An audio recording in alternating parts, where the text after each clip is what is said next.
Hello there. It is us, Terror. We are back, dreamers. And this time we are making a curious thing, we suppose. Let us get closer to you. Yes, like that. Are you uncomfortable enough?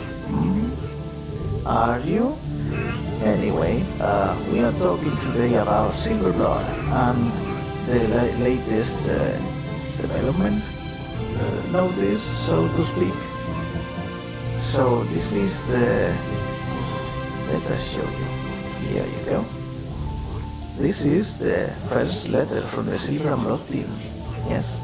So, what is this even about? Well, let us show you, shall we? Here. Oh, our finger isn't collaborating very much, is it? Anyway, here you have the actual thing. Let us read it to you. Attention lords, greetings. We want to thank you all who have consistently followed and supported us. Thank you for playing Silver and Blood. Looking back on our first month after launch, as a new team, we know we haven't been perfect in areas such as performance issues, anti-cheat measures, and event details. We are sincerely grateful for your patience and understanding. You have shared with your thoughts and expectations for our game through surveys, customer service feedback, and other channels over the past month. We've gone through all your feedback and are looking into what changes we can implement. As we reach our 1 month milestone, here are some plans for addressing the problems you've been telling us about. So as you can see, at least they are being communicative, yes? It's a good thing, it's better than nothing. Obviously they didn't do a stream, yes? But it could be worse, yes? Yes, it could. So let us show you more of this. Although some of these new things are already in the fold, aren't they? Like this one, the Free Vassal Herald event, the first moon commemoration. So, to celebrate our first month together, we are giving you free daily Herald X10 starting the 24th of this month. You can grab 10 free heralds every day through the Promise in the Wind event for 5 days straight, for a total of 50 heralds. Don't miss out. So, what does this mean? The Promise in the Wind event is the Fleeting Bella banner. So, this does mean that you are very likable to get a Fleeting Bella at least. One. Just by virtue of using the pools they give. This is great. We are talking about a limited character being given, basically. Because, come on. Especially in this game, because the rate is pretty generous, it is very rare that you wouldn't get at least one fleeting banner. Like, incredibly rare. We are talking stupid amounts of bad luck, okay? And we have stupid amounts of bad luck, so we know what we are talking about. Another thing, free vessels available. In the future, you'll be able to get new feature vessels for free. New limited time feature vessels introduced in the second half of an event will have a way to earn them without spending, giving you more chances to build your collection. Yes. So that's a thing. That is a thing everyone probably likes, yes? It does mean that in the future we'll be able to get limited characters like Fleeting Bella easily, very easily. That's great. Even if you don't want to max them, which you know will require you to have the character and then 3 dubs. So dubbing is a thing that you will need to do to an extent. From what we've seen, and we just managed to get a character fully uncapped. You have to get a lot of dubs to actually max them. But yes, it's not a problem in the end, because you will eventually get them. And it seems like the path towards level 200 is pretty steep.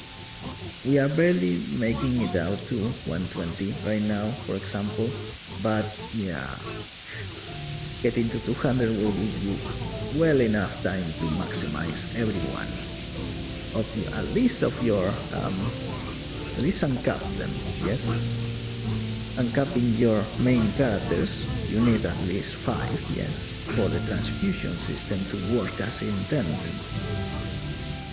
It will allow you to get everyone to level 200, yeah? So after that, it begins the well-land optimization, min-maxing, we guess. We are still to obviously reach those heights, but yeah, it's looking interesting at least. So next sheet, this one then, the Path of Blooming Lotus signing event extension. So it's Hati's new outfit, the Midnight Lotus, who has received tremendous appreciation from many of you, we included, and we've also heard your feedback that the event time frame was rather short. This we didn't know. Therefore, we are extending the Path of Blooming Lotus signing event until the 21st of the next month. Pretty good. Sign in for 10 days to claim Hati's exquisite new outfit. We hope you'll enjoy this special arrangement. Yes, we will. We obviously haven't gotten Hati's thing yet because it's not been 10 days since it appeared yet. So we don't really know how good the outfit is in game at least. The art is great. We love the art. That is not a surprise, is it? We do love the art, but we'll see. We'll tell about it. Though yeah, it's a free skin for a free 5-star. Genshin could never. Now could they? Anyway, yes, let's continue then. Now then, what is this one about? Performance and required space optimization. Since our launch, we have received valuable feedback about performance issues like crashes and freezes on certain devices. This month, we made significant improvements, especially fixing crash problems on iOS devices. We'll continue working on optimizations, focusing on high frame rate crashes and overheating issues on iOS during specific gameplay modes.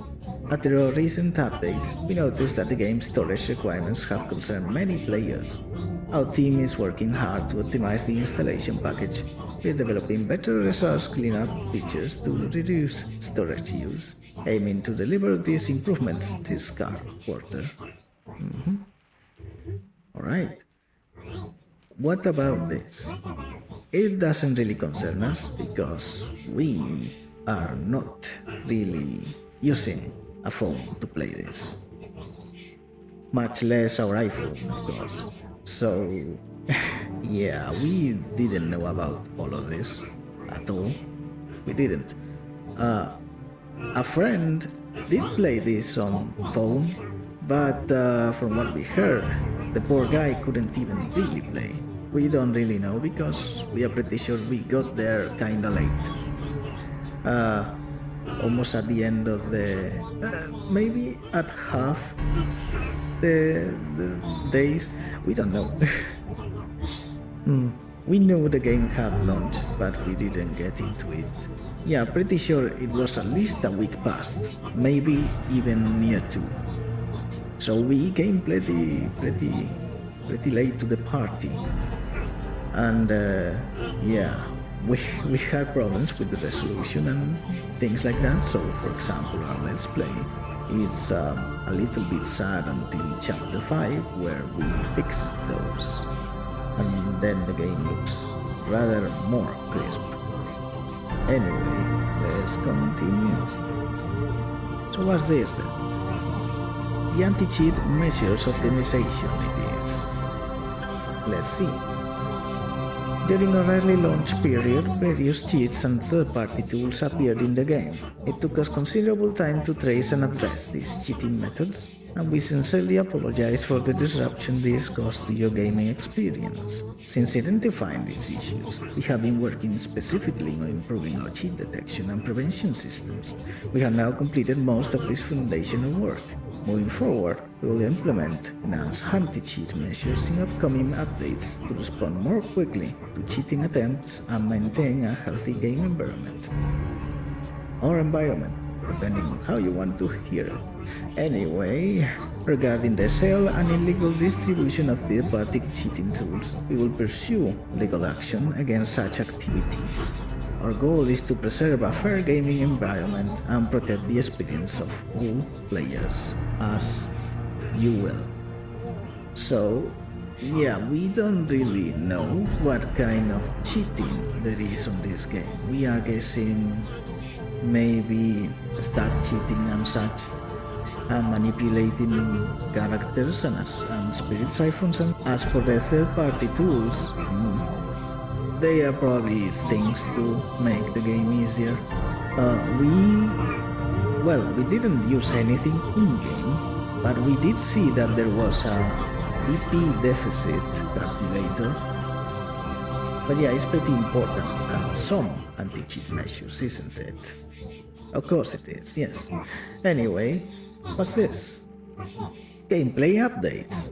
That's what it is.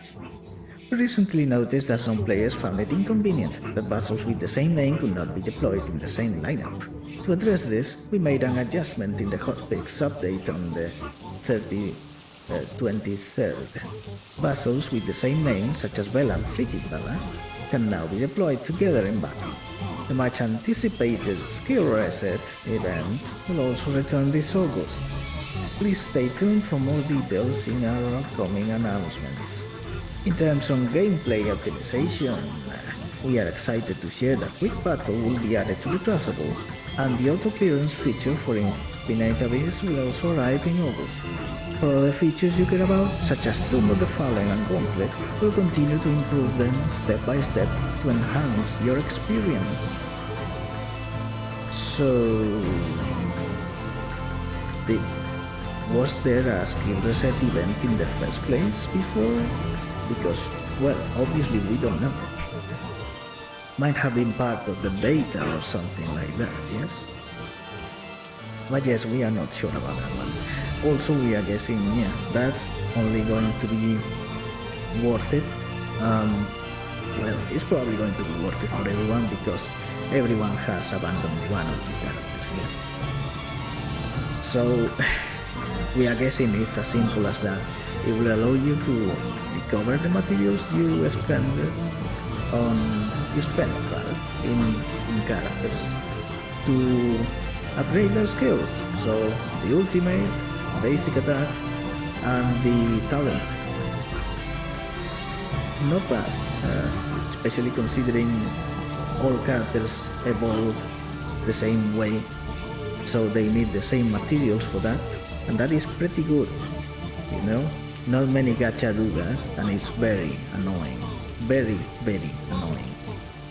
Anyway, next one. Event Story Cutscenes Updates. After the Summertime Ensemble event update, we received thoughtful feedback about the event story.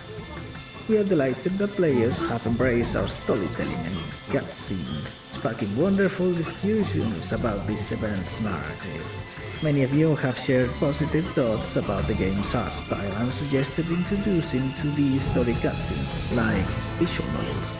Our development team is now working to enhance the in-game story presentation, focusing on deeper story atmosphere and more expressive character emotions. That's cool. We're also exploring the diverse visual designs and 2D illustration options, such as ABG mode, to bring event storylines to life. New story presentation features are coming soon. We value your feedback and suggestions as we work to improve the story experience in future updates. So, yeah, that's pretty good. We are getting this because the 3D on this game is definitely the worst part, graphically speaking. It's pretty sad. So, Obviously, the better way to deal with this without having a limited budget, of course, is to go hard on the 2D. We already have incredible 2D animation on this game, so actually having more of that would be great. If they get to taking techniques from visual novels and such, that will enhance things. And yeah, for example, we do feel like many characters don't have enough expressions to them. And that will help, that will very much help. As for the diverse visual designs and 2D illustration options, we don't actually know what AVG mode is. Not gonna lie, we have no idea. We'll probably investigate that. We know about visual novels, by the way. Yes, we do like some, and even have played some, but it's not as if we were about it. Okay. And diverse visual designs might mean they will make more interesting characters, although the visual designs of characters are pretty good in general in this game. Like, for obvious reasons, yes? Why are we playing it? We are playing it because it's eye candy for us. We really like the style, okay? We really do. Now, what else to see? This. About the main story, voiceover completion. Our development team is committed to bringing you a rich, immersive story experience. Due to voice cast scheduling challenges, we have been able to implement all voiceover content as originally planned. This month, we have added the previously missing Japanese voiceover for story chapter 6 through 11, along with Japanese system voiceover for Goodwell and William. Voiceover for story chapter 12 through 17 will be completed in upcoming versions. We appreciate your understanding and patience. We didn't even know the game continued until chapter 17. We are still on 11 if we remember correctly. So we still have a while to get there. New story animations. We plan to introduce story animations for story 9.8, 15.6, and 17.9 in September, enhancing these pivotal story moments with more cinematic experience. Cool scenes from Advance. That's very cool. Definitely better than the alternative. So we are getting fuller scenes for those chapters in particular. We don't remember what happened with mine. Is it the ending of the... it might be the ending of the ship arc with Golan, William, and Amy, and Famine, yes? If you don't know who any of those are, keep doing the story. Yeah, and fellow lords. Oh yes, we didn't even know the voiceover for Japanese is, well, was pretty dead. Funny to consider that.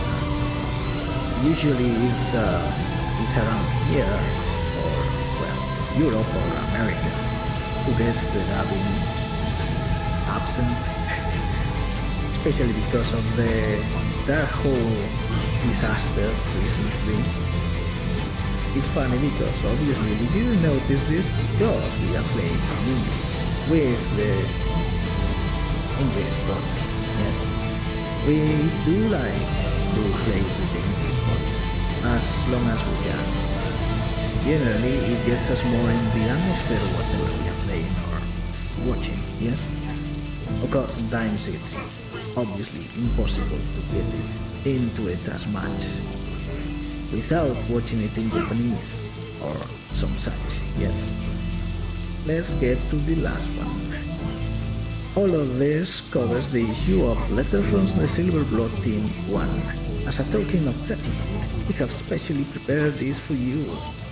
Yes, temples in Muntias, which means you can either use them for the standard banner or go for more fleeting Bella or Lorelei, of course.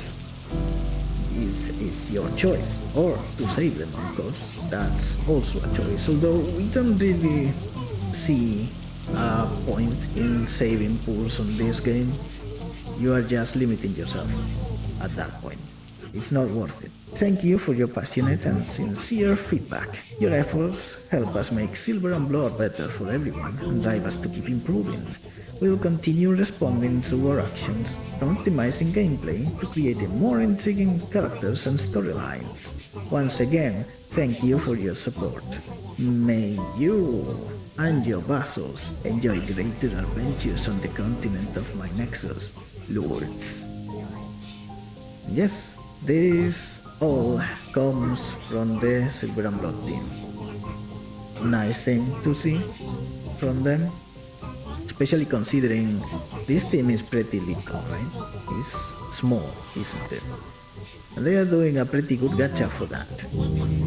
That's great. We are really liking this game. So we hope it continues getting better. Also, of course, all the presents and such do help, don't they? So, players are happy, we believe, and we hope they continue making us all happy. Because that means more money will flow, yes?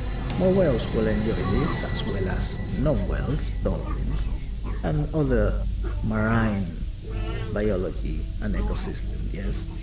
That is good, that is good. Maybe even some abyssals will join, huh? That would also be good. Anyway, dreamers, this is the end of the video, probably. We'll see. So, thank you for watching, and please don't forget to keep playing the game, because it's cool, and we want it to not die. And also don't forget that the spiral keeps always swimming. Goodbye, Fairenight, and well...